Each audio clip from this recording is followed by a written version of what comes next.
नमस्कार सभी को। मेरा नाम राजन बाबू है। एथिक्स की क्लासेज हमारी चल रही हैं, जिसमें एथिक्स एंड ह्यूमन इंटरफेस जो पहला जो हमारा टॉपिक है वो पूर्ण हो चुका है। आज से हम जो शुरू करने वाले हैं वो है हमारा सेकंड टॉपिक, जो कि एटीट्यूड से रिलेटेड है।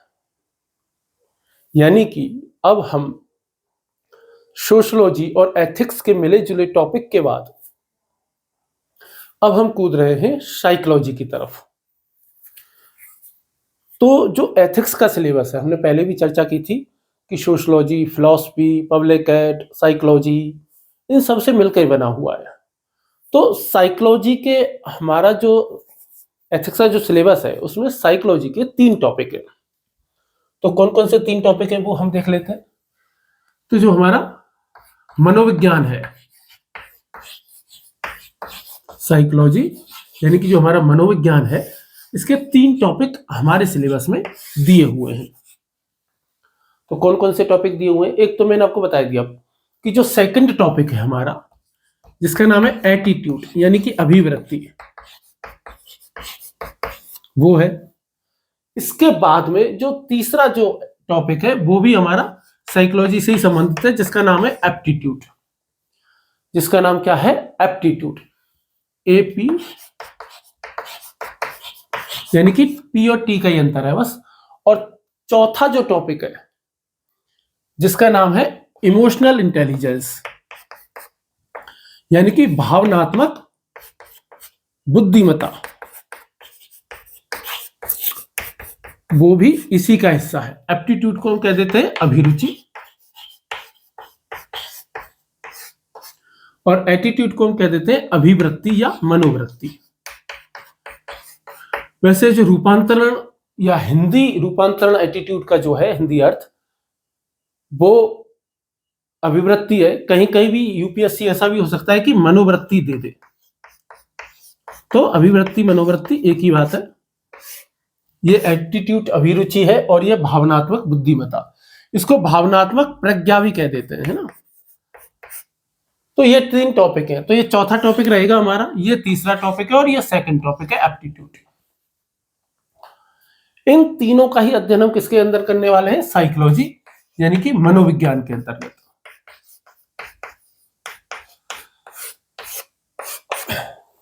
इनमें सबसे पहले यानी कि आज जिस टॉपिक की हम स्टडी करने वाले हैं उसका नाम है एटीट्यूड। लेकिन हम एटीट्यूड की शुरुआत करें उससे पहले हमें कुछ जानना पड़ेगा। जैसे साइकोलॉजी के बारे में देखो, वैसे तो मनोविज्ञान का अपना एक लंबा इतिहास रहा है और बहुत कुछ इसमें बात करने को हो सकता है, बट हमें साइकोलॉजी की हिस्ट्री से, साइकोलॉजी के सब्जेक्ट से कोई लेना देना है नहीं यहाँ पर डीपली। यहाँ पे हम ये 3 टॉपिक समझ रहे हैं और ये 3 टॉपिक समझने के लिए जितनी साइकोलॉजी की आवश्यकता होगी उतना हम समझेंगे।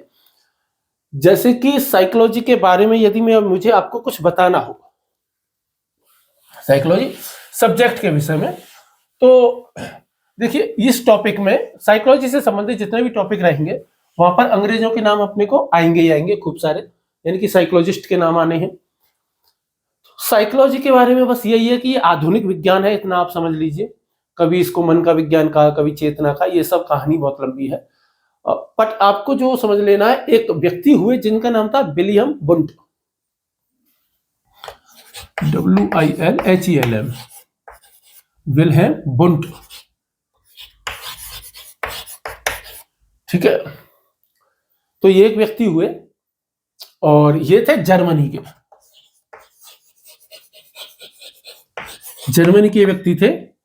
इन्होंने प्रयोगशाला बनाई पहली, किसकी? साइकोलॉजी से रिलेटेड। और कहां बनाई? जर्मनी में ही बनाई, 1879 में। जर्मनी का एक शहर था जिसका नाम है लिप्जिंग, वहां पे इन्होंने बनाई थी। तो ये थोड़ा सा इतिहास है। बुंट, WUNDTH, एन इधर है ना। तो ये थे विल्हेल्म बुंट। अब देखिए ये अंग्रेजी के शब्द है, ये हिंदी में किस तरीके से लिखे जाएंगे इसकी कोई गारंटी नहीं है, गारंटी इसलिए नहीं है क्योंकि इनका प्रोनाउंसिएशन किस प्रकार का होता है वो एग्जैक्टली मेरे को भी नहीं पता। तो नाम है तो विलहेल्म वुंट इनका नाम था, और इन्होंने क्या किया था 1879 में जर्मनी में इन्होंने क्या किया, लिप्जिंग एक शहर था, वहां पर मनोविज्ञान की एक प्रयोगशाला जो है वो स्थापित की थी। तो ये साइकोलॉजी के बारे में एक छोटी सी चीज है। और यदि आपको इनके बारे में कुछ और जानना हो तो 1832 में आपका जन्म हुआ और 1920 में आपकी डेथ हो गई थी। तो ये विलियम वुंट थे थोड़े से।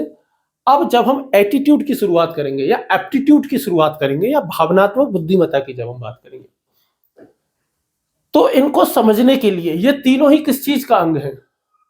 आप अभिवृत्ति या मनोवृत्ति को पढ़ रहे हो, हम किसी के एटीट्यूड जानना चाह रहे हैं, हम जानना चाह रहे हैं कि कोई इमोशनली कितना स्ट्रांग है। तो ये सब किसका हिस्सा है, पर्सनैलिटी का हिस्सा है। तो हम थोड़ी सी साइकोलॉजिकल तरीके से पर्सनैलिटी की बात करेंगे और फिर हम एटीट्यूड पे आएंगे और फिर एटीट्यूड को समझते हुए आगे चलेंगे और आगे इसको विस्तार से जानने की कोशिश करेंगे। तो पहले हम शुरू कर देते हैं एटीट्यूड से, मतलब पर्सनैलिटी से हम शुरू करेंगे। ये तो एक छोटी सी बात थी कि विलियम वुंट थे और इन्होंने क्या किया था, जर्मनी के लिप्जिंग में साइकोलॉजी की पहली एक लैब थी वो खोली थी। इतना इंपॉर्टेंट बात नहीं है ये, बट यस हाँ, तुमको साइकोलॉजी के संबंध में थोड़ी बहुत जानकारी रहे ये, तो ये इतनी जानकारी पर्याप्त है आपके लिए। आपके एग्जाम में तो पूछी जाने वाली है नहीं, पीसीएस का कोई भरोसा नहीं है, तो पीसीएस की वजह से मैंने ये बात आपको बताई है। अब हम व्यक्तित्व पढ़ लेते हैं ना। तो व्यक्तित्व क्या है,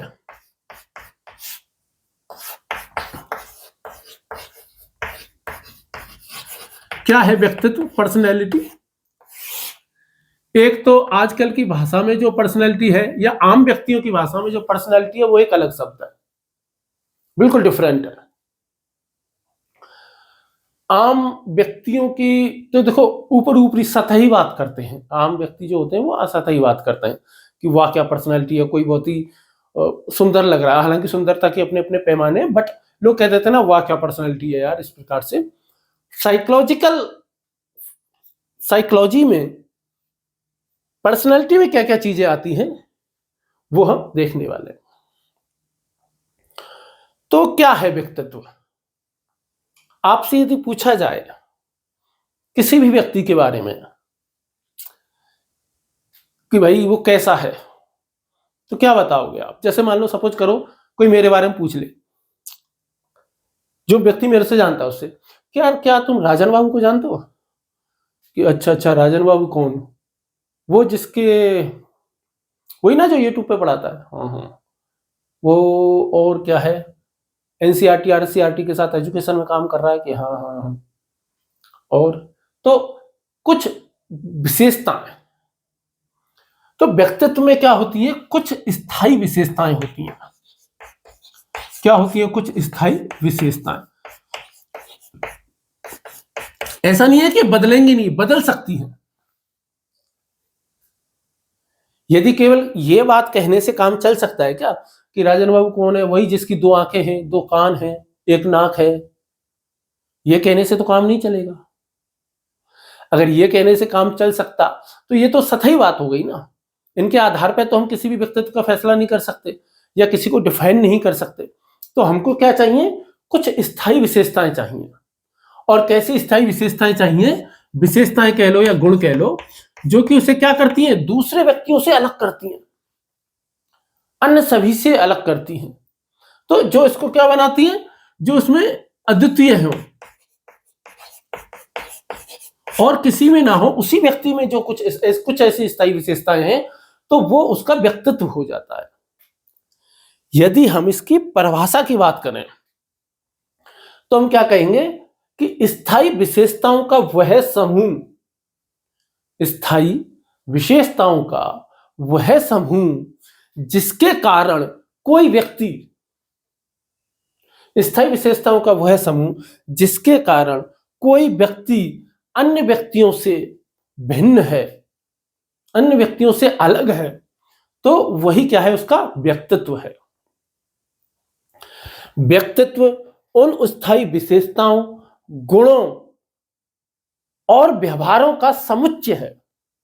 व्यक्तित्व उन स्थायी विशेषताओं या गुणों या व्यवहारों का समुच्चय है। समुच्चय जानते हो कि 3 चीजें हैं इसमें, और जो किसी व्यक्ति को अद्वितीय बनाते हैं। देखिए, प्रत्येक व्यक्ति में जो जैसे बहुत सारे ऐसे गुण हैं। देखिए, सभी मानवों के गुण तो कॉमन हैं। कोई भी ऐसा गुण नहीं है जो मुझ में है और आप में नहीं है, या आप में है और मुझ में नहीं है। सब में है।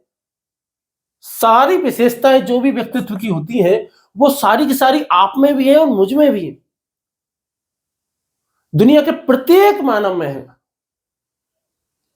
आप में, मुझ में, दुनिया के प्रत्येक मानव में जो व्यक्तित्व की जो विशेषता है वो सभी में समान है। बट अंतर किस चीज का है कि इन जो स्थायी विशेषताओं का ना समुच्चय जो है ना वो अलग है। क्या है? वो अलग है। देखिए कैसे अलग है। सपोज कीजिए कितने सारे, जैसे एटीट्यूड की बात कर लें, एप्टीट्यूड की बात कर लें, इंटेलिजेंस की हम बात कर लें, क्रिएटिविटी की हम बात कर लें। कोई व्यक्ति एक्टिव है, कोई पैसिव है, कोई आलसी है, कोई बहुत मेहनत, तो सारे के सारे गुण प्रत्येक मानव में हैं। लेकिन इन सभी में जैसे मान लो ये है और क्या है, 100 गुण है मान लो टोटल। अब 100 गुण है तो किसी में एक गुण है 5%, दूसरा गुण है 7%, एक गुण है 10%, एक गुण है 15%। तो गुणों का ये जो मात्रा है ना ये अलग अलग होगी, और ये जो समुच्चय जो बनेगा ना ये अपने आप में कैसा बनेगा? यूनिक बनेगा।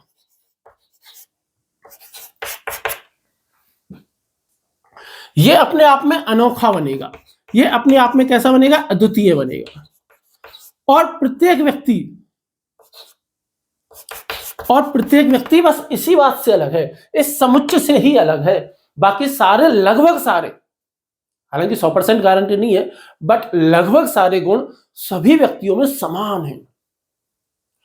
दुनिया के किसी भी मानव में एक भी गुण या एक भी विशेषता ऐसी नहीं है जो दुनिया के किसी और दूसरे मानव में नहीं है। बट अंतर किसका है? वही परसेंटेज का है। हर एक में क्या होता था, ये जो समुच्चय जो बनता है ना इन सारे के सारे गुणों का, वो स्पेशल बनता है। अब किसी में क्या हो जाएगा? क्रिएटिविटी ज्यादा हो जाएगी, किसी में क्या हो जाएगा? इंटेलिजेंस का स्तर थोड़ा कम हो जाएगा। अब ये सारी चीजें जो रहेंगी ना, ये सब मिलकर के जो उसको बनाएंगे, वो क्या बनाएंगे? अनोखा बना देंगे, स्पेशल बना देंगे। बात समझ में आ रही है? अब व्यक्तित्व तो देखिए, जो व्यक्तित्व जो होता है ना, जो स्थायी गुण हम कहते हैं, विशेषताएं कह रहे हैं, या जो पक्ष जो हम कह रहे हैं, ये 3 पक्ष होते हैं। अभी और समझ में यदि नहीं आया है तो और समझ में आ जाएगा। इसमें क्या है कि 3 पक्षों से मिलता है। जो स्थायी विशेषताएं ये जो होंगी ना, ये बेसिकली इसमें 3 चीजें शामिल है। 3 चीजें कौन कौन सी शामिल होती हैं? देखिए, व्यक्तित्व में एक तो कैसी विशेषताएं होती हैं आपकी? शारीरिक विशेषताएं, फिजियोलॉजिकल विशेषताएं जिनको हम कह देते हैं फिजियोलॉजिकल। दूसरी कैसी विशेषताएं रहेंगी? एक तो शरीर की बनावट की विशेषताओं की हम बात कर रहे हैं।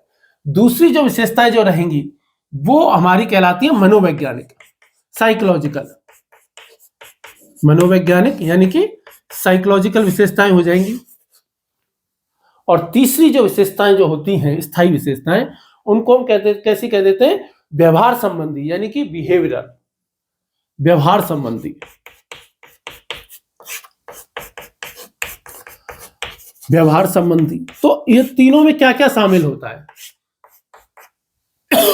सॉरी। अब सबसे पहले शारीरिक में देखो। सॉरी। अब सबसे पहले फिजियोलॉजिकल, शारीरिक विशेषताएं कौन कौन से होते हैं? जैसे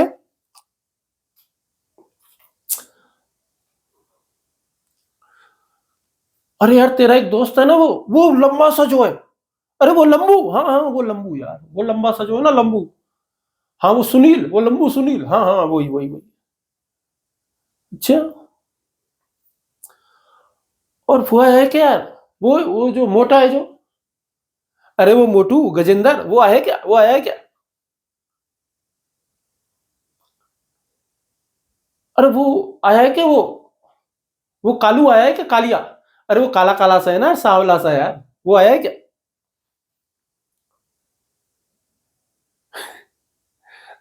बेसिकली क्या होता है कि शरीर की जो विशेषताएं जो हम बताते हैं, काला, गोरा, पतला, मोटा, भूरा, हालांकि देखो रंग की बात करना नस्ल भेदी बात होती है, बट हाँ हमारे यहाँ तो ऐसा चलता है ना इंडिया में।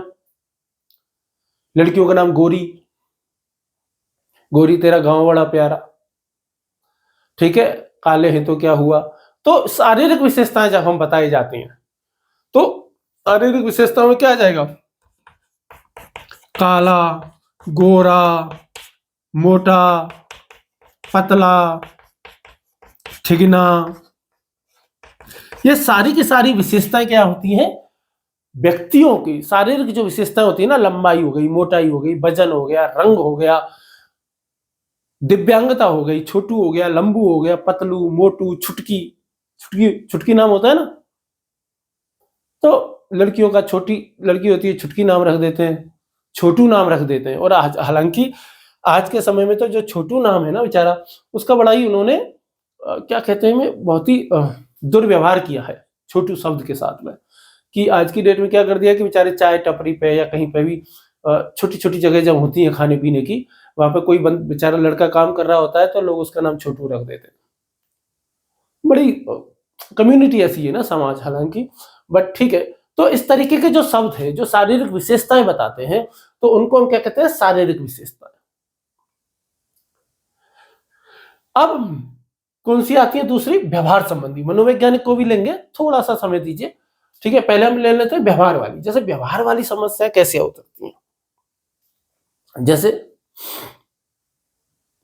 आपने वो गाना सुना है, हम तुमसे हम तुमसे ना कुछ कह पाए, तुम हमसे ना कुछ कह पाए, लगता है डर, ये बात ये दिल की दिल में ना रह जाए। तो एक व्यक्ति होता है, व्यवहार वाली बात बता रहा हूं, एक प्रकार का कैसा व्यक्ति होगा, एक इंट्रोवर्ट होगा। इंट्रोवर्ट यानी कि अंतर्मुखी, जो बेचारा डर, जिसको पार्टी वार्टी पसंद नहीं है, जिसको सोसाइटी पसंद नहीं है, बस वो अपने में रहता है, जिसके बहुत कम मित्र हैं, जो बहुत कम बात करता है, ऐसा व्यक्ति क्या कौन सा रहेगा, इंट्रोवर्ट यानी कि अंतर्मुखी। मैंने बताया हम तुमसे ना कुछ कह पाए, क्यों नहीं कह पाए, क्योंकि इंट्रोवर्ट है। बहिर्मुखी होता तो एक्सट्रोवर्ट होता है क्या, तो क्या कहता, चलती है कि 9 से 12, टन टना टन टन टन टारा, चलती है कि 9 से 12। तो ऐसा व्यक्ति जो है वो कैसा है, एक्सट्रोवर्ट। तो एक्स्ट्रावर्ट व्यक्ति कौन सा हो गया, बहिर्मुखी। बहिर्मुखी का मतलब जो सबके साथ घुल मिल करके रहता है, जिसके खूब सारे दोस्त बन जाते हैं, जो मस्त पार्टी में एंजॉय करता है, जिसको समाज पसंद है, सोसाइटी, जो हर समय बस बातचीत करता रहता है, बोलता है लोग। तो ये सब जो चीजें जो रहेंगी वो हुआ बहिर्मुखी। बहिर्मुखी व्यक्ति होगा तो वही सबको, वही क्या कहेगा, मैं पल दो पल का शायर हूं, पल दो पल मेरी कहानी है, पल दो पल मेरी हस्ती है, पल दो पल मेरी जवानी है, कल फिर आएंगे नगमों। क्योंकि इंट्रोवर्ट तो ये बात कहेगा नहीं कभी भी, क्योंकि इंट्रोवर्ट तो बोलेगा ही नहीं ना बेचारा, वो तो चुप रह जाता है। एक्सट्रोवर्ट ही बता सकता है। एक्सट्रोवर्ट क्या कहेगा, टन टना टन टन टन टारा, चलती है क्या 9 से 12। इंट्रोवर्ट, हम तुमसे ना कुछ कह पाए, तुम हमसे ना कुछ कह पाए। तो अंतर्मुखी अंदर ही जो है वो कम बोलता है, समाज को कम पसंद करता है, अकेला रहना ज्यादा अच्छा लगता है उसको। और बहिर्मुखी व्यक्ति जो है जिसको समाज बहुत ज्यादा पसंद करता है। और व्यवहार संबंधी व्यक्ति और तीसरे प्रकार का और कौन सा हो सकता है, इन दोनों का बीच की स्थिति आ सकती है, जिसको हम क्या कहते हैं, जिसको हम क्या कह देते हैं, एम्बियंट। एम्बियंट यानी कि उभयमुखी। एम्बियंट, एम्बियंट यानी कि उभयमुखी। उभयमुखी का मतलब जो बीच की स्थिति में है। देखिए वैसे तो यूं है, कोई भी व्यक्ति यदि इंट्रोवर्ट है भी, तो उसकी लाइफ में कोई ना कोई तो दोस्त ऐसा होगा, कोई ना कोई तो रिश्ता उसका ऐसा होगा, जिसके साथ वो एक्सट्रोवर्ट हो जाता होगा, यानी जिसके बाद खुल के बात करता होगा जिसके पास साथ में। और जो एक्सट्रोवर्ट जो व्यक्ति है ना, बहिर्मुखी, इसका भी तो कोई ना कोई ऐसा रिश्ता होगा जिसके सामने ये इंट्रोवर्ट बन जाता होगा, यानी बहुत कम बोलता होगा। ये तो सिचुएशंस हैं, बट आमतौर की बात हम कर रहे हैं, 100% की बात नहीं कर रहे हैं, 100% होता भी नहीं है, क्योंकि दुनिया में ज्यादातर लोग क्या है, एम्बिएंट ही है, उभयमुखी ही है। मैंने पहले भी आपको बताया था कि 0 और 100 की स्थिति नहीं होगी। कोई व्यक्ति यहां पे नहीं होगा और कोई व्यक्ति यहां पे भी नहीं होगा, हम में से सभी यहां हैं, बीच की स्थिति में है। कोई इधर झुका हुआ है, कोई इधर झुका हुआ है, बस इतना है। पर 0 पे कोई नहीं है और 100 पर कोई नहीं है। तो 3 प्रकार के तो व्यवहार संबंधी व्यक्तित्व तो ये हो गए, व्यवहार के आधार पर जिनको बांटा जा सकता है ऐसे व्यक्तित्व। और कौन कौन से व्यक्ति होते हैं? एक होता है बहुत ही एक्टिव बंदा, एक और कौन सा होता है? एक्टिव बंदा, जिसको कहते हैं सक्रिय, बहुत ज्यादा एक्टिव बंदा है कोई, जैसे हवन कुंड मस्तों का झुंड हो। और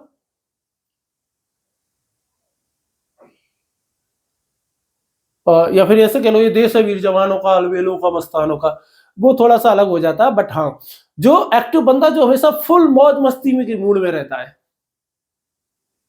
जो हमेशा बस एक्टिव है, जिसको चुप बैठना पसंद ही नहीं है, ये कर दिया, वो कर दिया, ये कर दिया, 24 घंटे कुछ ना कुछ करते ही रहेंगे, तो सक्रिय। इसी में दूसरा कौन सा व्यक्ति रहेगा? एक्टिव का अपोजिट पैसिव, निष्क्रिय। आलसी पड़े कुएं में वही चैन है, आलसी पड़े कुएं में वही चैन है, कि अजगर करे ना चाकरी, पंछी करे ना काम, दास मलुका कह गए सबके दाता राम। बिल्कुल पैसिव, निष्क्रिय, कि यार ये कर ले, हाँ कर लेंगे यार। तो इस टाइप का जो व्यक्ति रहेगा, आलसी व्यक्ति जो रहेगा, तो वो कैसा हो जाएगा? पैसिव। इसके अलावा और व्यक्तित्व और कौन कौन से हो सकते हैं? एक और व्यक्ति होता है जो कि हुड़हुड़ दबंग जैसा, तो उसको हम कहते हैं आक्रामक या दबंग। तो आक्रामक एक व्यक्ति होगा, या कैसा होगा? दबंग। ऐसे व्यक्ति को हम कहते हैं कैसा? Dominant, dominant personality. ऐसे व्यक्ति को हम कहते हैं, ऐसी पर्सनैलिटी कह देते हैं डोमिनेंट, एग्रेसिव, अथॉरिटेटिव, डोमिनेटिंग। अरे ऐसा करेंगे यार, तू क्या बात कर रहा है यार, चलो चलो जल्दी चलो, हम ऐसा ही करने वाले हैं। ऐसे लोग बनते हैं ज्यादातर लीडर। अरे यार तुम यहां कैसे बैठे हो, चलो भाई, मैंने कहा ना चलो। तो डोमिनेंट। आपने चाइना गेट मूवी देखी है? उसमें अमरीश पुरी का कैरेक्टर देखो, तो वो डोमिनेंट टाइप का दिखाई देता है, आक्रामक तरीके का। आक्रामक का तरीका ऐसा नहीं कि हमेशा लड़ाई झगड़े के मूड में रहता है, बट हाँ, अपनी बात मनवा लेगा। मैं बोल रहा हूं ना ऐसा होगा, मतलब होगा ऐसे। इस प्रकार का जो व्यवहार करेगा वो आक्रामक, डोमिनेंट। एक दूसरे टाइप का बंदा होता है जिसको कहते हैं दब्बू।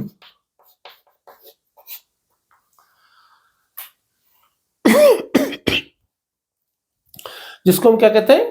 दब्बू।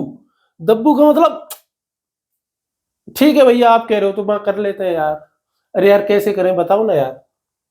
हाँ ठीक है यार, जैसे तुम कहो वैसे कर लेंगे यार, अपने क्या दिक्कत है, आप बताओ तो सही कैसे करना है यार, ऐसे कर लेंगे। कल से कोई कॉलेज नहीं आएगा? हाँ हाँ बिल्कुल नहीं आएंगे। हाँ नहीं ठीक है भैया, ठीक। बहुत ज्यादा डर के रहेंगे, जिसने जैसे कहते हैं चुपचाप मान लेंगे, सही है गलत है, इनका मन नहीं कर रहा। चलो ना फिल्म देखने चल रहे हैं, अरे मुझे पढ़ाई करनी थी, चलो। एक बार कोई नहीं बोलेगा।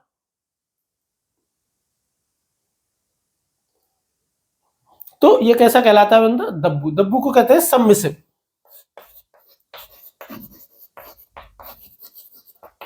दब्बू को कैसा कहते हैं? सबमिसिव, कि बस हथियार डाल देता है, हमेशा ही हथियार ही डाल ही रहेगा। जो तुमको हो पसंद वही बात कहेंगे, तुम दिन को अगर रात कहो तो रात कहेंगे, बात खत्म। तो जो तुम कहो वो एक जोक चलता है ना पति पत्नी वाला, कि पत्नी आती है पति के पास, पूछती है कि आज खाने में क्या बना लें, कि कुछ भी बना लो, कि नहीं जो तुम कहो। तो ऐसा करो लौकी बना लो, क्या बीमारी जैसी सब्जी खाते रहते हो, लौकी बना लो। तो ठीक है तो कुछ और बना लो, नहीं नहीं सब्जी जो तुम कहो। तो ऐसा करो मटर पनीर बना लो, क्या मटर पनीर बना लो। तो ऐसे वो काफी लंबा चौड़ा है वो जोक, पर लास्ट में क्या कहें, नहीं जो तुम कहो। तो जो तुम कहो वो दब्बू बेचारा, जो तुम कहो पसंद वही बात कहेंगे। तुम दिन को अगर रात कहो तो रात कहेंगे। वो है ना एक, राजा बोला रात है, रानी बोली रात है, मंत्री बोला रात है, संतरी बोला रात है, वजीर बोला रात है, सेनापति बोला रात है, जनता भी मजबूरी में बोली रात है। और ये सुबह सुबह की बात है। तो यदि सब लोग एक जो डोमिनेंट व्यक्ति है उसके पीछे पीछे जैसा वो कह रहा है वैसे ही करते जा रहे हैं तुरंत ही, तो ऐसे लोग कहलाते हैं दब्बू। दब्बू पर्सनैलिटी, सब में से पर्सनैलिटी होगी।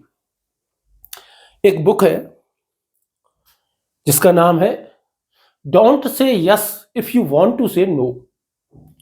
Don't say yes if you want to say no. तो दो व्यक्तियों ने मिलकर के लिखी है, एक का नाम तो जॉन वेयर है और दूसरे का नाम क्या है, रॉबर्ट नहीं हर्बर्ट हर्बर्ट हर्बर्ट फ्रैंकिस्टाइन ऐसा कुछ नाम है ना, याद नहीं है एग्जैक्ट। जॉन वियर या हर्बर्ट, ऐसा दो व्यक्तियों ने मिलकर के लिखी है don't say yes if you want to say no. यानी कि वो क्या कहना चाहते हैं कि तुम ना तो इस टाइप के व्यक्ति बनो ना इस टाइप के, ना ऐसे बनो ना ऐसे बनो। तो कैसे बनो, असर्टिव पर्सनैलिटी बनो। कैसी पर्सनैलिटी बनने की बात वो कह रहे हैं, assertive. Assertive assertive personality. Assertive personality कैसी होगी, सही है तो सही है, गलत है तो गलत है। सही बात के साथ सही कहेंगे, गलत को गलत कहेंगे। किसी ने कहा, किसी को ये सही मान के बैठे थे, फिर किसी ने कुछ तर्क दिए, कुछ तथ्य दिए, कुछ प्रमाण दिए, तो फिर मान लेंगे। गलत बात कभी नहीं मानेंगे। और सही बात, मतलब सही बात तो ये छोटे बच्चे की भी मान लेंगे और गलत बात तो मोदी की भी नहीं माने। मतलब कहने का मतलब बड़ी से बड़ी पर्सनैलिटी की भी नहीं माने। तो ऐसा व्यक्ति क्या होता है, असर्टिव होता है। दुनिया में किसी भी चीज से प्रभावित हुए बिना जो काम करे, हालांकि ऐसा होता नहीं है बट यस, जो किसी से भी प्रभावित हुए बिना कह दे, जो कोई बहुत प्यार से कह रहा है, बहुत इमोशंस में बहा के कह रहा है, कोई पद का रौब दिखा के कह रहा है, कोई पैसों का रौब दिखा करके कह रहा है, कोई ताकत का रौब दिखा करके कह रहा है, तो नहीं मानता। गलत बात नहीं माननी मतलब नहीं माननी। और सही बात तो छोटे बच्चे ने भी कही ना तो भी मान लेंगे। तथ्यों पर, तर्कों पर आधारित कोई सही बात होगी तो 100% मानेंगे। किसी की भी बात हो नो प्रॉब्लम एट ऑल। और गलत बात तो नहीं मानेंगे मतलब नहीं मानेंगे, चाहे हो जाए इनका नुकसान। ऐसा होता है असर्टिव पर्सन, कि वो सही और गलत में भेद करना जानता है। मुझे कौन सी परिस्थिति में कैसा रिएक्टेंस करना है उसको पता है, दूसरे उसको प्रभावित नहीं करेंगे। वो किसी लीडर को देख करके अपना व्यवहार नहीं बदलेगा, वो किसी पोस्ट पे बैठे हुए व्यक्ति को देख करके नहीं डरेगा, वो जो सही है वो सही के साथ रहेगा। ऐसे व्यक्तित्व को हम क्या कहते हैं, असर्टिव पर्सनैलिटी कहते हैं। और यदि दुनिया में ज्यादातर व्यक्ति इस टाइप के होंगे तो असर्टिव रहेंगे। चापलूस होगा तो सबमिसिव हो जाएगा, लीडर बनना होगा तो डोमिनेंट बन जाएगा। बात समझ में आ रही है। निष्क्रिय, कुछ काम ही नहीं कर रहे हैं। एक्टिव, बस 24 घंटे एक्टिव है, कुछ ना कुछ कर रहे हैं। तो ये सारे के सारे क्या होते हैं, व्यवहार के आधार पर पर्सनैलिटीज होती हैं। व्यवहार के आधार पे क्या होती हैं, ये पर्सनैलिटीज होती है। कौन कौन सी हो गई, अंतर्मुखी, बहिर्मुखी, उभयमुखी, इंट्रोवर्ट, एक्सट्रोवर्ट और एम्बिएंट। फिर एक्टिव और पैसिव, सक्रिय निष्क्रिय, और डोमिनेंट, सबमिसिव और असर्टिव। तो ये क्या होती हैं, व्यवहार के आधार पर पर्सनैलिटी होती हैं, और अलग अलग मनुष्यों की अलग अलग प्रकार की पर्सनैलिटी होती है। अलग अलग स्थानों पर इनमें से अलग अलग प्रकार की पर्सनैलिटी भी देखने को मिलती है। यदि आप मुझसे कहे कि चूज करने के लिए सबसे अच्छी कौन सी पर्सनैलिटी है इनमें, तो सबसे अच्छी तो ये है, दी बेस्ट है। प्रत्येक व्यक्ति को ऐसा ही होना चाहिए। सही है तो सही है, गलत है तो गलत है, बस बात खत्म। ऐसा व्यक्ति चापलूस नहीं बन सकता, ऐसा व्यक्ति खड़ूस नहीं बन सकता, ऐसा व्यक्ति ऐसा भी नहीं है कि भाई बहुत ज्यादा कठोर बन जाएगा, क्योंकि उसको पता है कि सही बात का कोई तर्क मिलेगा तो वो मानेगा, तुरंत मानेगा, चाहे छोटे बच्चे ने क्यों ना दिया हो, किसी ने क्यों कोई ना दिया हो। चाहे व्यक्ति आईएएस लेवल का है और इसको किसी सफाई कर्मचारी से भी यदि इसको अच्छी राय प्राप्त हुई तो ये तुरंत लेगा। कुछ अच्छी चीज सीखने को मिलेगी, तुरंत सीखेगा। और गलत बात तो मतलब कि पीएमओ ऑफिस में भी कोई गलत बात होगी तो ये तुरंत कह देगा कि साहब ये तो गड़बड़ है, इसमें ऐसे होगा, मैं तो ये नहीं करूंगा, या हमें इसमें ये सुधार करना होगा। वो ज्यादा परवाह नहीं करेगा। तो ऐसे व्यक्ति कमाल करते हैं। तो इस टाइप के होते हैं। तो फिजियोलॉजिकल पर्सनैलिटीज हमने देख ली किस किस प्रकार की होती हैं, और व्यवहार बिहेवियर पर्सनैलिटीज किस किस प्रकार की होती हैं वो हमने देख ली। अब साइकोलॉजिकल जो मनोवैज्ञानिक पक्ष जो है व्यक्तित्व के, वो कौन कौन से होते हैं वो हम देख लेते हैं। तो ये मिटा देता हूं मैं, ये भी मिटा देता हूं ना। जो मनोवैज्ञानिक जो पक्ष जो रहते हैं हमारी व्यक्तित्व के, बेसिकली ये भी तीन प्रकार के होते हैं। साइकोलॉजिकल, देखिए अभी तक आप समझ पा रहे होंगे कि हमने साइकोलॉजी शुरू किया। साइकोलॉजी में सबसे पहले हम पर्सनालिटी पढ़ रहे हैं, क्या होता है। तो व्यक्तित्व हमने कहा है कि व्यक्तित्व में क्या होती हैं, कुछ स्थायी विशेषताएं या गुण होते हैं जो कि प्रत्येक व्यक्ति को यूनिक बनाते हैं। ये जो स्थायी विशेषताएं गुण होते हैं ये तीन प्रकार के होते हैं। एक होते हैं शारीरिक, दूसरे होते हैं व्यवहारिक, और तीसरे होते हैं मनोवैज्ञानिक।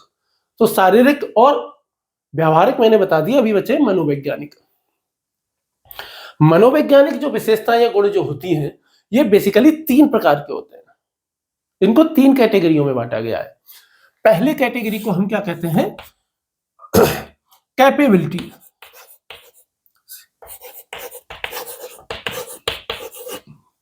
कैपेबिलिटी को हम क्या कहेंगे, क्षमता या योग्यता कह सकते हैं, या तो क्षमता कहेंगे या योग्यता कह देंगे। दूसरी जो चीज जो रहेगी उसको हम क्या कहेंगे इसमें, सोशल ट्रेट। सोशल ट्रेट यानी कि सामाजिक गुण।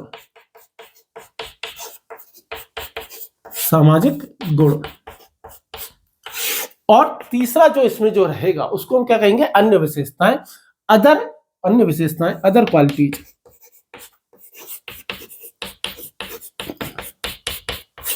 उदाहरण क्या है, क्षमता या योग्यताएं में क्या आ जाएंगी, प्रत्येक व्यक्ति की अपनी अपनी क्षमताएं या योग्यताएं होती हैं।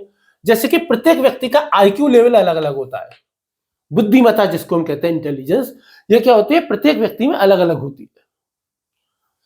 और क्या होती है, क्रिएटिविटी। क्रिएटिविटी प्रत्येक व्यक्ति में अलग अलग रहेगी, ये हर एक व्यक्ति की अपनी अपनी क्षमता है। और आप आईक्यू की कितनी भी प्रैक्टिस कर ले, आप अपना आईक्यू बहुत ज्यादा नहीं बढ़ा सकते। आप अपनी क्रिएटिविटी जो है वो बहुत ज्यादा इंक्रीज नहीं कर सकते यदि आपको नहीं मिली है, तो प्राप्त नहीं हुई है। तो थोड़ा बहुत आप इंक्रीज कर सकते हो पर बहुत ज्यादा इंक्रीज नहीं कर पाओगे। तो इसी को हम क्या कहते हैं, क्षमता या योग्यता कहते हैं। और इसमें एक और जो चीज शामिल है उसको हम कहते हैं एप्टीट्यूड, यानी कि अभिरुचि। तो ये तीनों की तीनों चीजें जो है, चूंकि ये साइकोलॉजिकल है तीनों की तीनों, तो ये व्यवहार की, व्यक्तित्व की स्थायी विशेषताएं हैं। प्रत्येक व्यक्ति का आईक्यू अपना अलग स्तर का होता है, प्रत्येक व्यक्ति का क्रिएटिविटी लेवल अलग टाइप का होता है, प्रत्येक व्यक्ति की अभिरुचि अलग अलग होती है, एप्टीट्यूड अलग अलग टाइप का होता है। सोशल ट्रेट, सामाजिक गुण। सामाजिक गुणों की जब हम बात करेंगे तो हम देखेंगे भाई प्रत्येक व्यक्ति के कौन कौन से सामाजिक गुण है। सामाजिक गुणों में ही क्या आता है, आपका एटीट्यूड आता है। एटीट्यूड आपका कहां जाएगा, सामाजिक गुणों में आ जाएगा।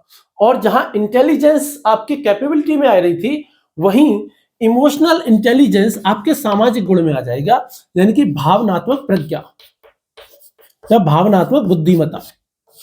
क्योंकि ये कहां से संबंधित है? इमोशनल लर्निंग का मतलब क्या है कि भाई आप समाज में कितने अच्छे तरीके से व्यवहार कर सकते हो, किसी भी परिस्थिति में कैसा बिहेव करोगे, तो ये सामाजिक गुण में आ जाएगी। इसके अलावा जो पहला टॉपिक पढ़ा हमने, वैल्यूज यानी कि मूल्य, ये भी हमारे कहां आएंगे? सामाजिक गुणों में आएंगे। और अन्य विशेषताओं की जब हम बात करेंगे तो अन्य विशेषताओं में क्या आ जाएंगे? आपके विचार यानी कि आपकी थॉट्स, आपके ओपिनियन, ओपिनियन यानी कि राय, आपके फेथ, फेथ यानी कि आस्था कह लो या आस्था या मत कह लो, बिलीफ, बिलीफ यानी कि विश्वास। तो ये सारे के सारी जो चीजें जो आएंगी ये किस में आ जाएंगी?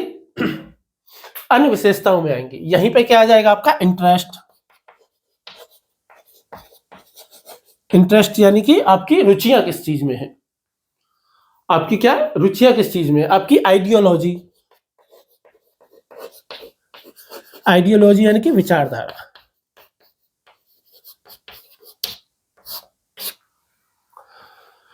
तो ये सारी की सारी चीजें जो है आपके व्यक्तित्व के हिस्से हैं।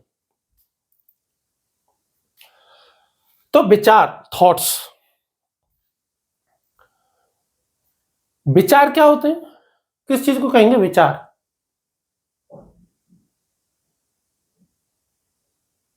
देखिए साइकोलॉजी में हम कहते हैं कि मनुष्य जो भी क्रिया कर रहा है, चाहे मानसिक कर रहा है चाहे व्यावहारिक कर रहा है, वो कब करेगा? जब कोई ना कोई उसको क्या मिलेगा? स्टिमुलस मिलेगा। स्टिमुलस यानी कि उद्दीपक। जब तक कोई उसको उद्दीपक नहीं मिलेगा तब तक वो प्रतिक्रिया नहीं करेगा, तब तक वो कोई क्रिया नहीं करेगा। उद्दीपक का मतलब क्या है कि जैसे आपने गाय को देखा तो आपके मन में कोई विचार आया, आपने मेरे वीडियो को देखा तो कुछ विचार आया, कुछ और चीज देखी तो कोई भी विचार आया। तो जैसे कोई विचार आया किसी भी चीज को, कोई और विचार जो है वो ऐसे ही नहीं आएगा बैठे बैठे, कोई ना कोई स्टिमुलस होगा, कोई गाना सुन करके आ गया। तो विचार आपका क्या कहलाता है? एक तरीके से बौद्धिक आउटपुट है, बौद्धिक रेस्पॉन्स कह लो, आपका बौद्धिक प्रतिक्रिया कह लो या बौद्धिक आउटपुट कह लो, कि मानसिक तौर पे किसी भी उद्दीपक को देख करके आप जो प्रतिक्रिया कर रहे हो, मानसिक स्तर पे कर रहे हो, वो आपके क्या कहलाएगा? थॉट कहलाएगा। वो आपके क्या कहलाएंगे? विचार कहलाएंगे।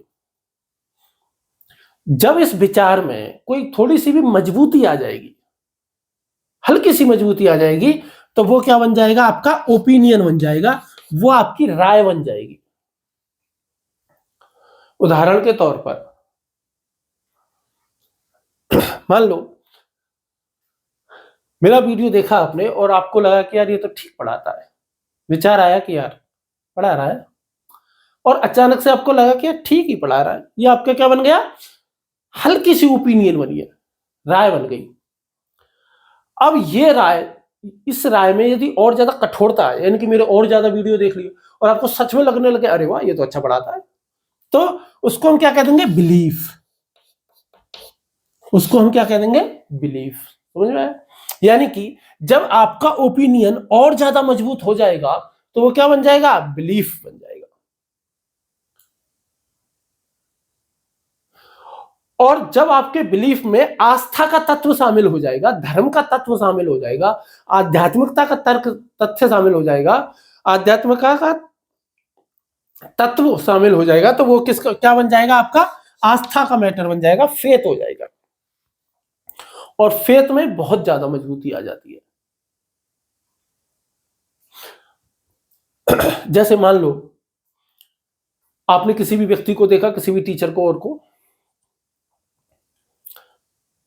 जैसे टीचर छोड़ो ना यार, मान लो आपने पुष्पा फिल्म देखी, अभी तो पुष्पा 2 चल रही है, तो मान लो पुष्पा देखी और आपका विचार बन गया कि पिक्चर तो ठीक है, और आपका राय, आपने पिक्चर देख करके मन में राय, यार वाह अच्छी है, तो ये तो आपका विचार है और आपकी राय बन गई। किसी ने पूछा पुष्पा कैसी, आपने कहा ठीक है अच्छी पिक्चर है, तो ये आपकी राय है और आपको बहुत ज्यादा इस चीज पे विश्वास और हो गया। आपने इसकी कमाई देखी, लोगों के रिव्यूज देखे और आपको लगा कि सब कुछ पॉजिटिव है, सब कुछ और अच्छा आ रहा है, तो और आपने तो आपकी राय और मजबूत हो गई। तो जब और मजबूत हो गई तो आपका क्या हो गया, विश्वास हो गया कि नहीं पुष्पा एकदम शानदार फिल्म है, ऐसा कुछ भी कहो। और यदि आप इतने ज्यादा फैन हो गए कि अल्लू अर्जुन ही है ना उसमें, कि रामचरण है, अल्लू अर्जुन ही है शायद, है ना, तो आपने उसके प्रति, आपने उसको ऐसे मान लिया कि अरे यार ये तो मेरे लिए भगवान की तरह है यार पुष्पा, तो पुष्पा से बड़ा कौन हीरो हो सकता है। और ये तो इसके तो एक तरीके से ये समझ लो कि ये मेरे लिए बहुत बड़ी चीज हो गई, तो उसको हम क्या कह देंगे, फेथ कह देंगे। समझ में आ गया। तो ये क्या अंतर है थॉट में, ओपिनियन में और फेथ में और बिलीफ में। हालांकि हम इनको टॉपिक नंबर 3 में और देखेंगे, एप्टीट्यूड में विस्तार से गहराई से देखेंगे। इंटरेस्ट क्या होता है, आपकी रुचि है किसी भी चीज में, भले ही आपको वो काम बहुत अच्छे से करना आता है या नहीं करना आता। जैसे मान लो मैं कहूँ कि यार मेरी रुचि है टीचिंग में, अब मैं बहुत अच्छा पढ़ा रहा हूँ कि नहीं पढ़ा रहा है वो एक दूसरी बात है, बट ये मेरा इंटरेस्ट तो है। और आइडियोलॉजी होती है विचारधारा। विचारधारा आपकी कब बनेगी, जब आपको किसी भी चीज में बिलीव हो जाए और वो बिलीव और अलग अलग स्टिमुलस से, अलग अलग रेस्पॉन्सों से और ज्यादा मजबूत होता रहे, सकारात्मक प्रतिक्रिया मिलती रहती है, तो धीरे धीरे लंबे समय में वो क्या बन जाती है, आपकी एक आइडियोलॉजी बन जाती है। और धीरे धीरे आपके मन में यह बैठ जाता है, जैसे आपने केजीएफ देखी, आपने बाहुबली देखी, आपने कांतारा देखी, और धीरे धीरे आपके मन में पुष्पा देखी, आप धीरे धीरे आपके मन में क्या बन गया, ये बैठ गया कि यार साउथ की फिल्में एक अच्छी होती हैं, साउथ की फिल्में ही ओरिजिनल फिल्में हैं। तो धीरे धीरे क्या बन गई, आपकी ये विचारधारा बन जाएगी। आप क्या कहने लगोगे, नहीं south cinema is the real cinema. तो ये विचारधारा बन जाएगी। तो ये क्या है आपके, ये अन्य विशेषताओं में ये चीजें आती हैं।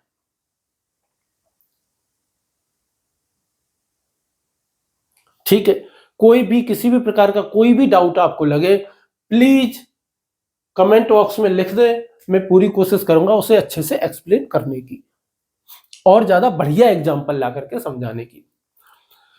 ये समझ में आ गया। अब हम क्या देख लेते हैं, कैपेबिलिटीज को देख लेते हैं, क्षमताएं कैसी होती हैं, इंटेलिजेंस क्या होती है थोड़ी सी बता देते हैं। हालांकि इंटेलिजेंस को हम इमोशनल इंटेलिजेंस में गहराई से पढ़ेंगे, यहां भी हल्का सा देख लो ताकि एटीट्यूड को समझने में आसानी रहेगी। ये मैं मिटा देता हूं।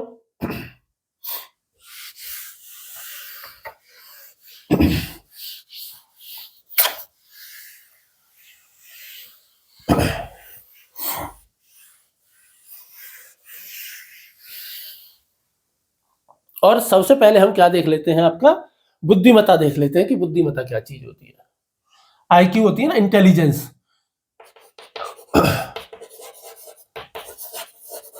इंटेलिजेंस यानी कि बुद्धिमत्ता।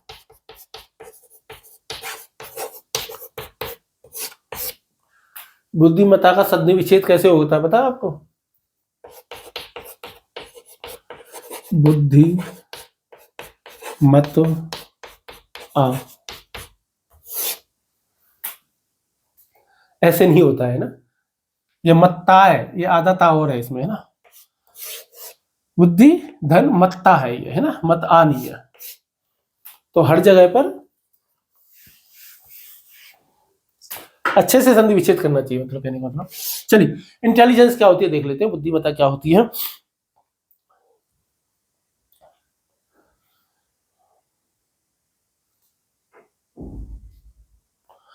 तार्किक विषयों को समझने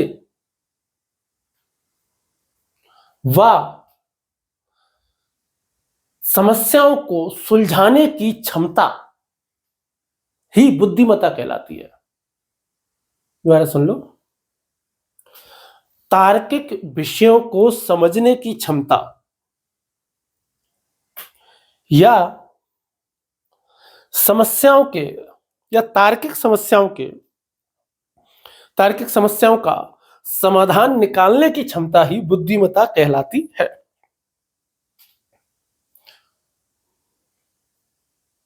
और यदि कुछ कहना हो तो जैसे स्थितियों को समझने की क्षमता और उपलब्ध संसाधनों के द्वारा ही किसी समस्या का समाधान खोजना ही बुद्धिमत्ता है। किसी परिस्थिति को समझना, स्थिति को समझना और उपलब्ध संसाधनों के आधार पर या उपलब्ध संसाधनों का प्रयोग करके तत्कालीन परिस्थितियों का समाधान करना ही बुद्धिमत्ता है। बुद्धिमत्ता में सामान्यतः ऐसा देखा जाता है कि जिसका बुद्धिमत्ता आईक्यू जिसकी अच्छी होगी, जिसका इंटेलिजेंस लेवल अच्छा होता है, सामान्यतः उसकी मैथ अच्छी होगी, उसके तर्क शक्ति अच्छी होगी, रीजनिंग पावर उसकी अच्छी होगी। जिसकी रीजनिंग अच्छी है ना, तर्क शक्ति जिसकी अच्छी है, जिसका सीसेट अच्छा है, बेसिकली उसका आईक्यू अच्छा है। सामान्यतः 100% जरूरी नहीं है कि वो जिसका आईक्यू अच्छा है वो मैथ में भी अच्छा हो, रीजनिंग में भी अच्छा हो, बट जनरली ऐसा होता है कि जिसका हाई आईक्यू होता है उनकी रीजनिंग मैथ वगैरह अच्छी होती है, उनका सीसेट अच्छा होता है, उनका सीसेट कभी नहीं रुकता, हमेशा क्लियर हो जाता है। हालांकि इसके लिए थोड़ी मेहनत भी करनी पड़ती है, ऐसा नहीं कि आईक्यू अच्छा है तो बस, अब जिसका आईक्यू बहुत अच्छा है लेकिन जीवन में कभी किताब ही नहीं उठाई तो फिर दिक्कत है ना। तो ये है, प्राय ये है। देखिए हमारा ये जो दिमाग है ना, दिमाग तो ये मैं बाएं हाथ से लिखता हूँ, लेफ्टी हूं मैं, तो जो दिमाग का हमारे का जो लेफ्ट का जो हिस्सा जो रहता है ना, तो इसमें क्या होती है, इमोशंस वगैरह आती है, और जो दायां हिस्सा जो आता है इसमें मैथ वगैरह, रीजनिंग वगैरह ये सब चीजें होती हैं। ये मत कर देना मेरा लेफ्ट के तेरा लेफ्ट, ठीक है, वो एक फिल्म में है ना, मेरा लेफ्ट के तेरा लेफ्ट, तो वो वाली बात है। 1 2 3 एक फिल्म है सुनील शेट्टी जिसमें, तो जो मस्तिष्क है हमारा वो उसी में जो है वो इंटेलिजेंसी जो है वो तर्क के द्वारा हमारी जो है वो बता सकते हैं। एक बुक है यदि आप कभी पढ़ना चाहो तो, the chemistry of love, the chemistry of love, chemistry of love. अंग्रेजी बड़ी भयंकर भाषा है यार, यदि किसी को पहले से नहीं पता ना इसको बोलते क्या है, तो वो केवल स्पेलिंग को पढ़ करके सही प्रोनाउंसिएशन नहीं कर सकता, बड़ी दिक्कत वाली बात है, फंस सकता है मामला कभी भी। इसलिए मुझे इंग्लिश से थोड़ा थोड़ा डर लगता है कभी कभी। तो एक पुस्तक है द केमिस्ट्री ऑफ लव, और डॉक्टर माइकल लॉन्जाइनेविस ऐसा कुछ करके एक नाम है उनकी यही पुस्तक, जिसमें वो बताते हैं कि प्यार व्यार जैसी कुछ चीज नहीं होती रहे, जिसको तुम प्यार समझ रहे हो बेसिकली कुछ हार्मोन्स है, वो हार्मोन्स ज्यादा स्रावित हो गए तो आपको लगता है प्यार हो गया, वाह कितनी सुंदर है लड़की है या फूल खिला है, नहीं चेहरा है या चांद खिला है, जुल्फ गनेरी शाम है क्या, तो वो हार्मोन्स कहलवा रहे हैं बेसिकली, तुम नहीं कह रहे हो। तो द केमिस्ट्री ऑफ बुक एक पुस्तक है। तो जो हमारी जो इंटेलिजेंस जो होती है ना, इंटेलिजेंस वैसे तो होती है कई प्रकार की, इसको हम टॉपिक नंबर 4 में देखेंगे हम, बट फिर हम यहाँ पे मैं थोड़ा सा आपको बता देता हूं। 2 प्रकार की इंटेलिजेंस सबसे इंपॉर्टेंट मानी जाती है।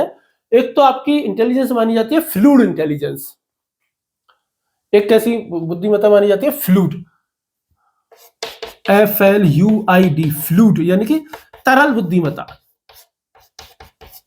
तरल बुद्धिमत्ता होती है एक तो, और दूसरी होती है ठोस बुद्धिमत्ता, क्रिस्टलाइज्ड ठोस बुद्धिमत्ता। इन दोनों में क्या अंतर है थोड़ा सा मैं जल्दी से बता देता हूं आपको।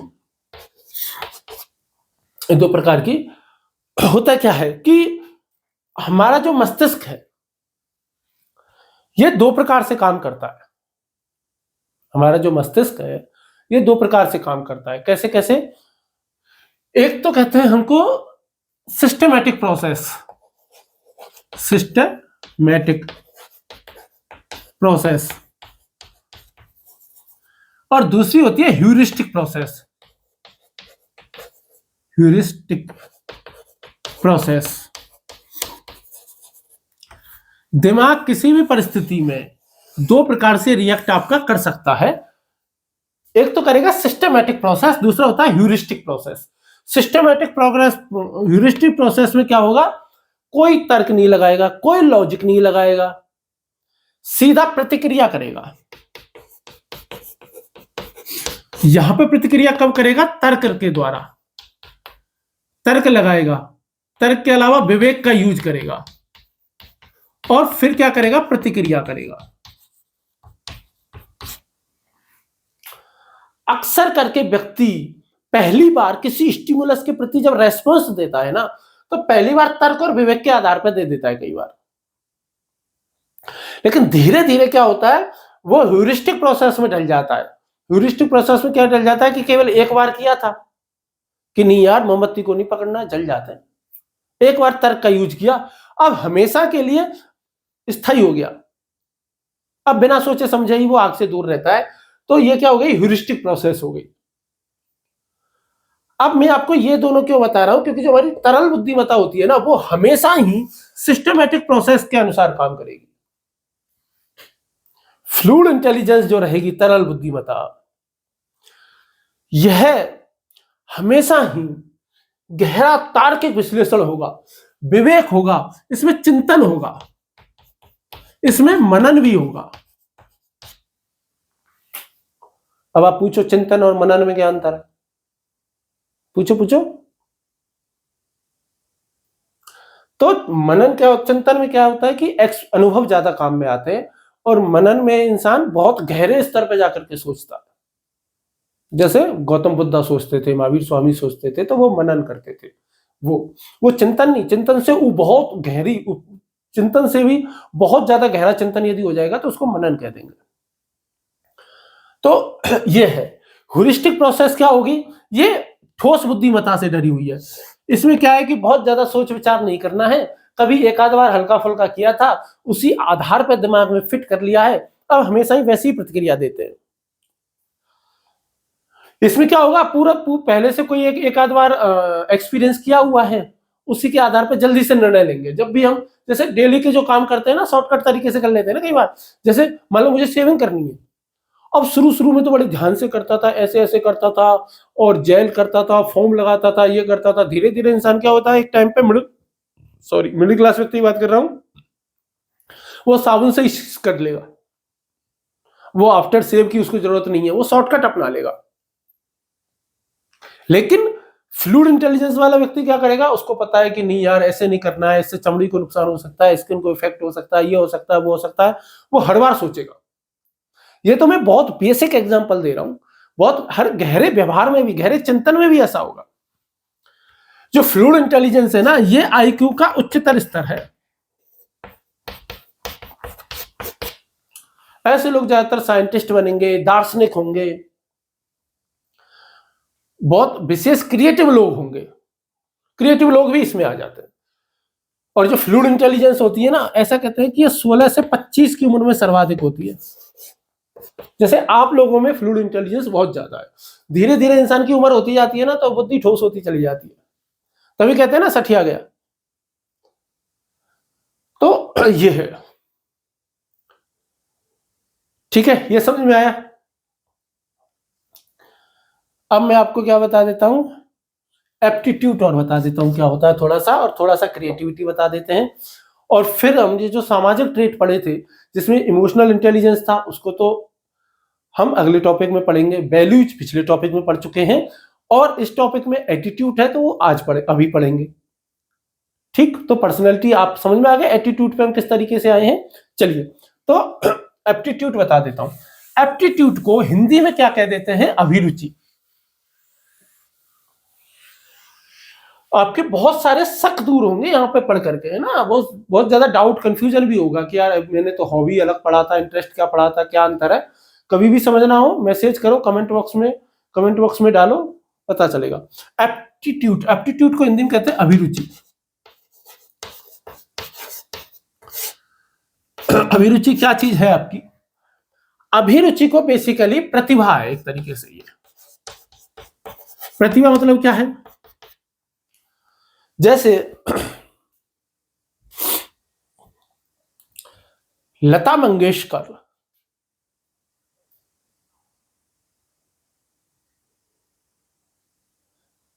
या सचिन तेंदुलकर, वो थ्री इडियट में डायलॉग है ना कि लता मंगेशकर को उसके पिताजी ने कहा होता है कि तू फास्ट बॉलर बन जा, तो वो कितनी खराब फास्ट बॉलर बनती, और सचिन तेंदुलकर को उसके पापा ने कहा होता है कि तू सिंगर बन जा, तो वो खराब सिंगर बनता। उनको चाहे कितना भी दे दो। अब मेरा ये कहना है, सचिन तेंदुलकर हो गया, लता मंगेशकर हो गई। लता मंगेशकर जी को शायद ट्रेनिंग उतनी ज्यादा नहीं मिली थी, ट्रेनिंग गानों की, और उन्होंने कम उम्र से ही गाना शुरू कर दिया था, लेकिन फिर भी सचिन तेंदुलकर हो गया, विराट कोहली वगैरह, ये जो हो गए, मान लो कि इनके जीवन में परिस्थितियां ऐसी रही होती कि इन्होंने क्रिकेट को कभी देखा ही नहीं होता। जैसे मान लो इंडिया में क्रिकेट होता ही नहीं, सपोज करो कि अंग्रेज आए नहीं इंडिया में, अंग्रेज आए थे लेकिन फ्रेंच जीत गए, फ्रेंच कार्नाटिक वार, एंग्लो कार्नाटिक वार जो हुए उनमें मान लो कि फ्रेंच जीत गए और फ्रांसीसी जीत गए, फ्रांसीसियों का राज्य भारत में स्थापित हो गया, तो भारत में क्रिकेट फेमस ही नहीं हुआ। और जब भारत में क्रिकेट फेमस ही नहीं हुआ तो लोग क्रिकेट खेलते ही नहीं, वो फुटबॉल के ही दीवाने। जब वो फुटबॉल के ही दीवाने हैं तो सचिन भी क्रिकेट का दीवाना नहीं हो पाएगा, कोहली भी दीवाना नहीं हो पाएगा, और जब नहीं हो पाएगा, अब मान लो कि फिर सचिन किसी कारण से एक बार इंग्लैंड गया, ऑस्ट्रेलिया चला गया, वहां मान लो मैच चल रहा था, वहां के लोकल जो रहने वाले इंडियन थे वो क्रिकेट खेलते थे। अब बताओ, यदि वहां पे सचिन पहली बार खेलेगा तो वो सचिन तेंदुलकर बनकर के ही खेलेगा कि खाली सचिन बन के ही खेलेगा? वो सचिन तेंदुलकर तो नहीं बन पाएगा। हो सकता है कि वो एक आध चौका छक्का लगा दे, बट जो सचिन तेंदुलकर वास्तव में जो सचिन तेंदुलकर है, या जो विराट कोहली जो सच में विराट कोहली है, यदि वो पहली बार क्रिकेट में 20-22 साल का होने के बाद पहली बार जीवन में बैट पकड़ता तो क्या वो सचिन बनता? नहीं बन सकता था। तो कहने का मतलब है कि प्रतिभा तो उसमें है, लेकिन यदि उसको ट्रेनिंग ना मिले, तो मैं एटीट्यूड आपको बताने वाला हूं कि व्यक्ति में ऐसी क्षमता, कि किसी व्यक्ति में क्षेत्र विशेष में एक ऐसी क्षमता जिसमें यदि उसे ट्रेनिंग दे दी जाए तो वो कमाल धमाल बेमिसाल कर सकता है, वो सफल हो सकता है। वही उसकी अभिरुचि है, वही उसकी क्या है? अभिरुचि है, वही उसका क्या है? एप्टीट्यूड है।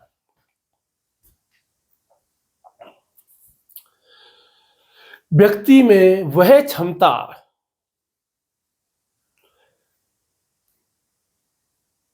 जो उसे सफल कर सकती है या विशेष सफलता दिला सकती है, यदि उसे उस क्षेत्र में प्रशिक्षण मिल जाए तो। हो सकता है बिना प्रशिक्षण के भी कमाल कर दे, बट बहुत मुश्किल है। तो वो क्या है? एप्टीट्यूड है, अभिरुचि। अभिरुचि को हम टॉपिक नंबर 3 में देखेंगे ही, तो हम यह ज्यादा विस्तार से चर्चा नहीं कर रहे। क्रिएटिविटी और देख लो, सृजनात्मकता क्या होती है।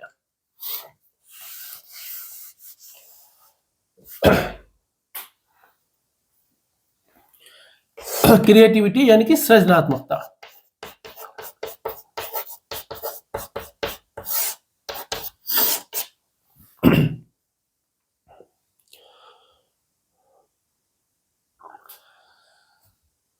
क्रिएटिविटी की बात देखिए, ऐसा है, मानव है, मनुष्य कैसे काम कर रहा है। यहाँ पे मेडुला ऑब्लोंगेटा है, पूरा मस्तिष्क है हमारा, और हमारे मस्तिष्क में क्या है? खूब सारे न्यूरॉन्स हैं। क्या है? न्यूरॉन्स, न्यूरॉन्स है, ठीक है, खूब सारे न्यूरॉन्स हैं। अब ये न्यूरॉन क्या करते हैं कि भाई कोई भी उद्दीपक मिला उसके प्रति सिस्टम, हमारा मस्तिष्क क्या कर रहा है? प्रतिक्रिया दे रहा है मेडुला ऑब्लोंगेटा के तहत। और ये जो हमारे जो न्यूरॉन्स हैं हमारे मस्तिष्क में, ऐसा कहते हैं कि लगभग 86 अरब, शायद ये 86 लाख या 86 अरब न्यूरॉन है,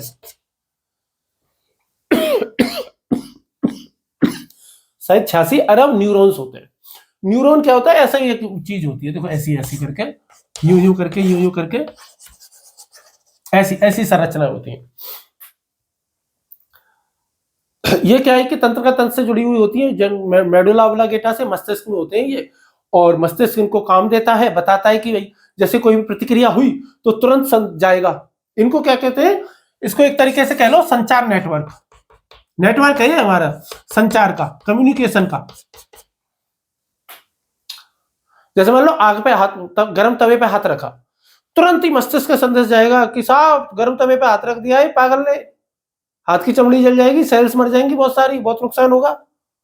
और तो ये क्या ऑर्डर दे रहे हैं, अबे जल्दी जाके बोलो उसको हाथ हटाए, फटाक गया। अब ये सेकंड के भी बहुत छोटे हिस्से में हो जाता है, पर ये पूरा प्रोसेस हो रहा है। और मस्तिष्क में जिनके ये बातचीत जिनके थ्रू होती है ना, वो होते हैं न्यूरॉन्स। इसको इस एरिया से बातचीत हो रही है। और दूसरा भी न्यूरॉन्स ऐसा ही है, और धीरे धीरे ये आपस में से बातचीत कर रहे हैं। अब क्या होता है कि एक विशेष उद्दीपक मिला, स्टिमुलस मिला, उसमें एक विशेष रेस्पॉन्स किया। धीरे धीरे जब हर परिस्थिति में एक जैसा ही रेस्पॉन्स है, उस परिस्थिति में हर बार एक जैसा रेस्पॉन्स होता रहेगा, तो ये जो न्यूरॉन्स है ना, न्यूरॉन्स का क्या होता है, एक पाथ होता है जिसको कहते हैं पाथ ऑफ न्यूरॉन्स। न्यूरॉन्स, ठीक है, स्पेलिंग का कोई भरोसा नहीं यार। तो पाथ ऑफ न्यूरॉन्स बन जाता है और वो रास्ता एकदम फिक्स हो जाता है। बात समझ में आ रही है? क्रिएटिव लोगों में ऐसा नहीं होता। क्रिएटिव लोगों की सोचने की क्षमता बिल्कुल अलग होती है भाई। जैसे एक लड़की को देखा तो ऐसा लगा जैसे जैसे खिलता गुलाब, जैसे मंदिर में हो कोई जलता दिया, जैसे उजली किरण। हम तो सोच ही नहीं पा रहे थे यार, लड़की को देख करके खिलता गुलाब याद आ रहा, उजली किरण याद आ रही है, मंदिर में वो जैसे रोशन दिया। हमको तो रोशन दिया सुन करके रोशन सिंह नाम का व्यक्ति आता है, क्रांतिकारी याद आता है। क्रिएटिव व्यक्ति है, उसको मंदिर का रोशन दिया याद आ रहा है लड़की को देख करके, किसी चेहरे को देख करके। हमको नहीं आ पा रहा। वो ऐसी ऐसी क्रिएटिविटी कर देंगे कि समझ में ही नहीं आ पा रहा है। हम भौचक्के हैरान हैं। बस ना, क्रिएटिविटी है कि भाई ऐसे कर दो, झुकूंगा नहीं, ऐसे कर दो। ऐसे करने से क्या होगा यार? पर वो तो क्रिएटिव आदमी वही बता पा सकता है कि भाई वो सोच रहा है कि नहीं लोगों को ऐसे पसंद आएगा ना, झुकेगा नहीं, ऐसे करना है। हम तो सोच ही नहीं पा रहे थे ये बात, वो सोच रहा है। तो ये क्या है, क्रिएटिव लोग है। क्रिएटिव लोगों का पाथ, जो न्यूरॉन्स का पाथ है, वो फिक्स नहीं होता, वो अलग तरीके से काम कर रहा होता है। जैसे और कोई गाना देखो, कोई भी गाना,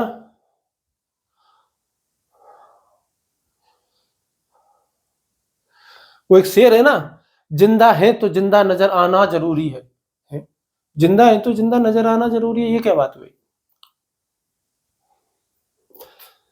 तो क्रिएटिव लोग ऐसी बातें सोच सकते हैं। कोई भी गाना सोच लो, कोई भी कविता सोच लो आप यार।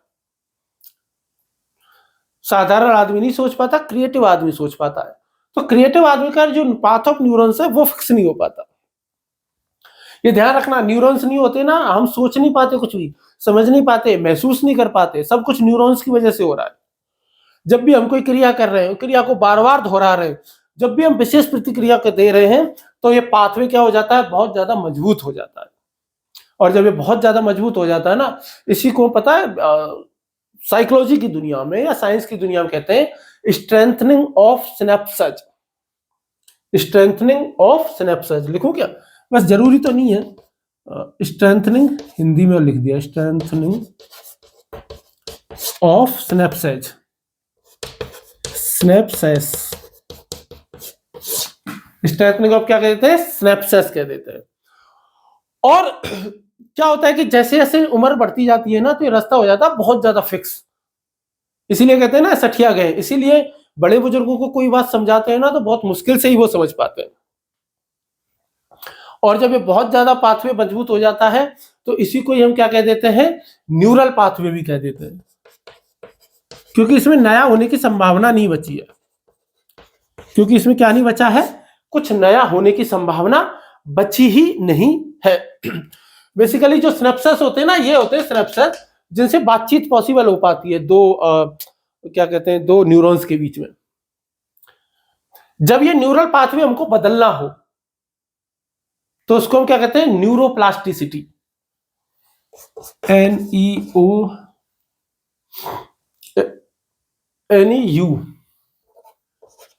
न्यूरोप्लास्टिसिटी, प्लास्टिसिटी यही होगी, है ना, न्यूरोप्लास्टिसिटी। तो इसको हम क्या कहते हैं, जब ये पाथवे को चेंज करते हैं तो उस पाथवे को चेंज करने को क्या कहते हैं, न्यूरोप्लास्टिसिटी कहते हैं। न्यूरोप्लास्टिसिटी क्या है, मस्तिष्क की ऐसी क्षमता जो कि न्यूरल पाथवे को बदल करके और एक नया न्यूरल पाथवे बना लेती है।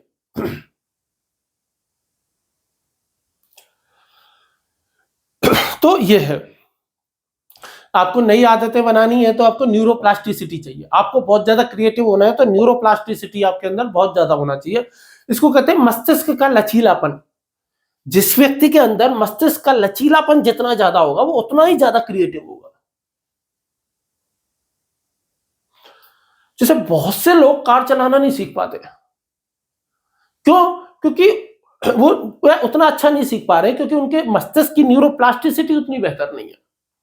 उनको कोई नई चीज सिखाओ वो सीख ही नहीं पाते, वो कहते हैं छोड़ यार मुझे नहीं सीखना, जाने दे यार, क्या करेंगे सीख करके। और कुछ ऐसे व्यक्ति हैं, हाँ ये भी सिखा दो, वो भी सिखा दो, ये भी सीखना है, वो भी सीखना है, फटाफट सीखते जा रहे हैं हर काम। तो और ना केवल सीख रहे हैं, बल्कि अब आप सोचो, कार बनाई, एक और कार बना दी, ऐसी डिजाइन बना दी, वैसी बना दी, वो बिल्कुल नई चीज सोच रहे हैं, एकदम हटके सोच रहे हैं। तो उसको हम क्या कहते हैं, न्यूरोप्लास्टिसिटी कह देते हैं। और जिसके अंदर न्यूरोप्लास्टिसिटी की क्षमता जितनी ज्यादा होगी उसके अंदर क्रिएटिविटी की क्षमता भी उतनी ही ज्यादा होती है। कहते हैं बीइंग प्रेडिक्टेबल इज बोरिंग। यदि किसी ने, देखिए, जिसके न्यूरल पाथवे जितने ज्यादा मजबूत होंगे तो कोई भी व्यक्ति आसानी से बता देगा ना ये कैसी सिचुएशन में कैसा बिहेव करेगा, ये कैसा व्यक्तित्व है। देखना अभी गुस्सा कर जाएगा। लोग होते हैं ना, बहुत से जानबूझ करके चढ़ाते हैं ना बहुत से लोगों को मजे लेने के लिए, देख देख देख अभी ऐसे कहेगा। तो वो न्यूरल पाथवे बना हुआ है, वो प्रेडिक्ट कर लेते हैं कि कैसा बिहेव करेगा। और बीइंग प्रेडिक्टेबल इज बोरिंग है कि भाई यदि कोई सामने वाला आपको समझ पा रहा है कि ये कौन सी परिस्थिति में कैसा रिएक्ट करता है हमेशा ही, तो आप बहुत बोरिंग इंसान हो। बहुत ज्यादा क्रिएटिव व्यक्ति क्या है कि इसको पता ही नहीं वो करेगा क्या। आर्टिस्ट लोग इस टाइप के होते हैं, आपने देखे होंगे। तो अब वो फिल्म देखिए रॉक स्टार, उसमें उसको पता ही नहीं मेरे को करना क्या है। कभी कुछ पहन लेगा, कभी कुछ कर रहा है, कभी किसी की ठुकाई कर रहा है, कभी पिटाई कर रहा है, कभी गा रहा है, कभी गाते गाते बीच में ही रुक गया, कभी बीच में ही शो छोड़ के भाग गया। जिसके न्यूरल पाथवे बहुत ज्यादा मजबूत होंगे ना, वो शो को बीच में छोड़ के नहीं भाग सकता, क्योंकि वो क्या समझेगा, नहीं नहीं मेरी जिम्मेदारी है, ये काम मेरे को ही करना है यार। इसलिए कहते हैं कि जो आर्टिस्ट लोग जो सोचते हैं वो जहां ना पहुंचे रवि वहां पहुंचे कवि। क्यों कहते हैं? क्योंकि वो कुछ अलग ही सोच लेंगे। जैसे एक बहुत ही मैंने एक बहुत ही अच्छे आर्टिस्ट है, उनके साथ काम करने का, मतलब कुछ को काम करने का मौका मिला है। एक मनोज कुमार यादव करके हैं, एक एजुकेशन के फील्ड से ही जुड़े हुए हैं, प्रिंसिपल हैं, बहुत क्रिएटिव व्यक्ति हैं। मतलब कि वो पेंटिंग ड्राइंग करते हैं, बट उनकी जो हर चीज के बारे में देखने का जो नजरिया, जैसे हम कई सारी बुक्स पे साथ में काम किया है, बुक निर्माण में, वो अलग ही तरीके से सोच पा रहे हैं। हम नहीं सोच पाते वैसा, हम नहीं देख पा रहे, हम वो चित्र नहीं सोच पा रहे, वो चित्र भी सोच पा रहे हैं उसमें कि कैसा बनेगा, वो इमेज कैसी बनेगी। वो चैट जीपीटी से भी बेहतर इमेज बना करके दे रहे हैं। ये क्रिएटिविटी लेवल है बहुत गजब का। तो वो अलग ही। और खास बात ये है कि अब जैसे क्या होता है कि चूंकि सरकारी इंस्टीट्यूशंस होते हैं तो वहां पर हर चीज का टाइम फिक्स होता है, उनको बिल्कुल मजा नहीं आता उसको, उनमें वो अपने अलग तरीके से ही काम करना पसंद करते हैं। तो इस टाइप की चीजें जो होती हैं, तो ये क्या होती है, क्रिएटिविटी की चीजें होती हैं। तो एप्टीट्यूड हमने बात कर ली, क्रिएटिविटी बात कर ली, आईक्यू की हमने बात कर ली। तो दोबारा से मैं आपको एक बार और दोबारा से रिवीजन करवा देता हूं अभी तक जो हमने पढ़ा है उसका, और फिर हम एटीट्यूड की तरफ चलेंगे।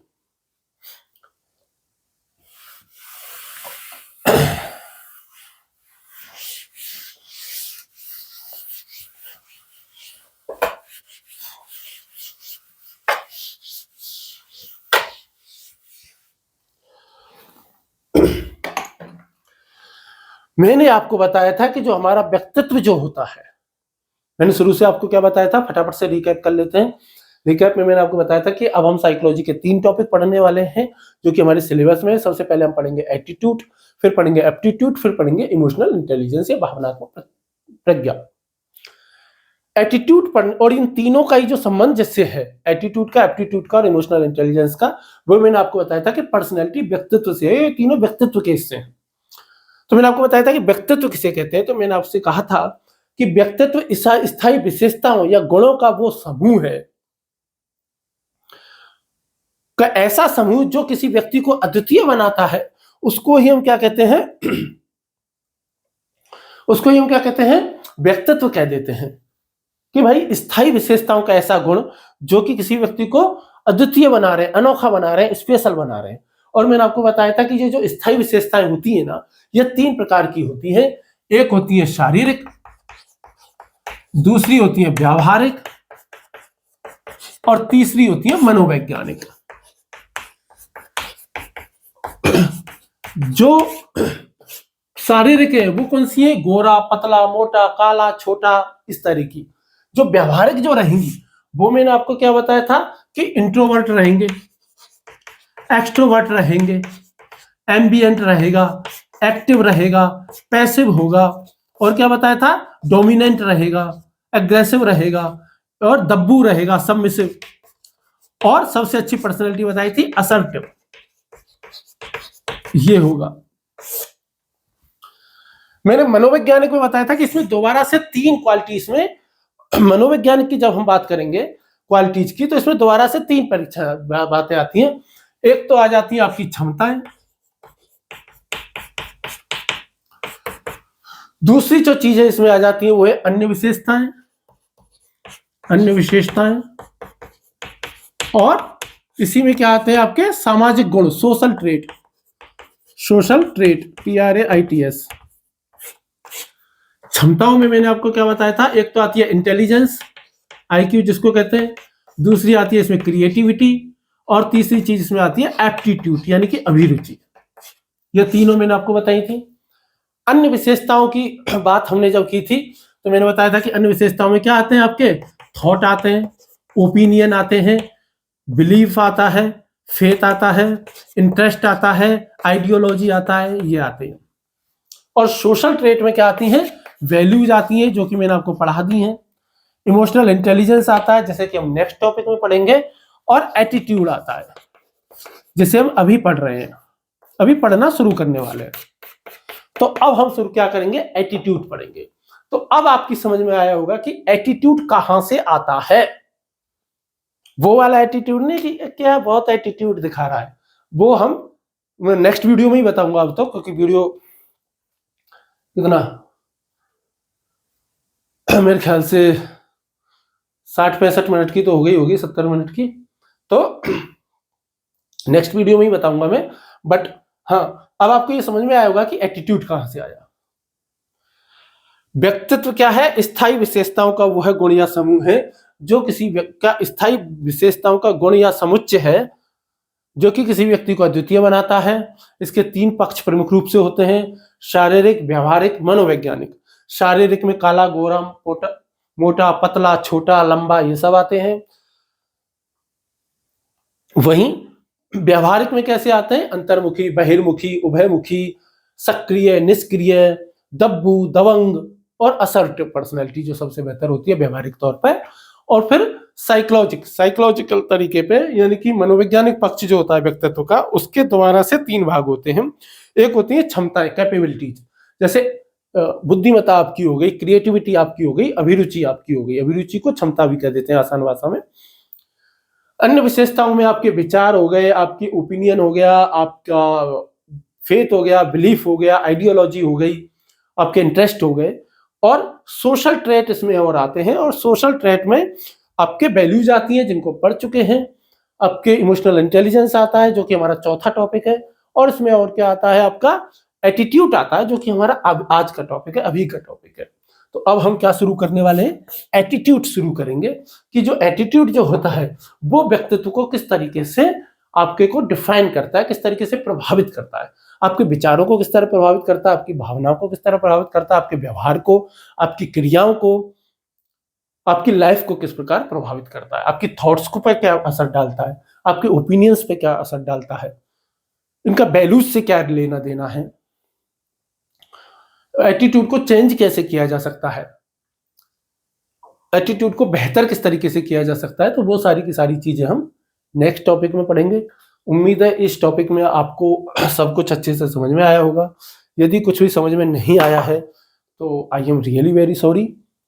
आप कमेंट बॉक्स में कमेंट लिखिए अपना कि भाई फलानी चीज समझ में नहीं आई, या आपने कहा कि थॉट ये चीज होती है पर मेरे को ये लगता है कि थॉट तो ऐसा नहीं होता, ऐसी होती है,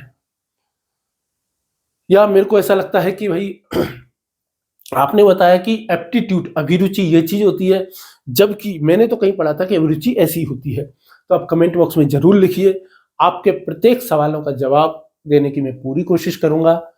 और नेक्स्ट टॉपिक में जो हम क्या शुरू करने वाले हैं, एटीट्यूड शुरू करेंगे, और एटीट्यूड में वही सीए मॉडल, सीएबी मॉडल, संभाव्य मॉडल, वो सब पढ़ते हुए और पूरे एटीट्यूड को विस्तार से पढ़ेंगे। और कोशिश ये करेंगे यूपीएससी की दृष्टि से और पीसीएस की दृष्टि से एक भी प्रश्न ऐसा ना छूटे, एक भी चीज, एक भी टॉपिक, एक भी प्रश्न ना छूट जाए एटीट्यूड से। हम इस तरीके से एटीट्यूड को पढ़ने वाले हैं। कोई भी डाउट हो, कोई भी सवाल हो, प्लीज जरूर पूछिए, कमेंट बॉक्स में जरूर लिखिएगा। तो चलिए फिर नेक्स्ट वीडियो मिलते हैं, तब तक के लिए धन्यवाद, नमस्कार।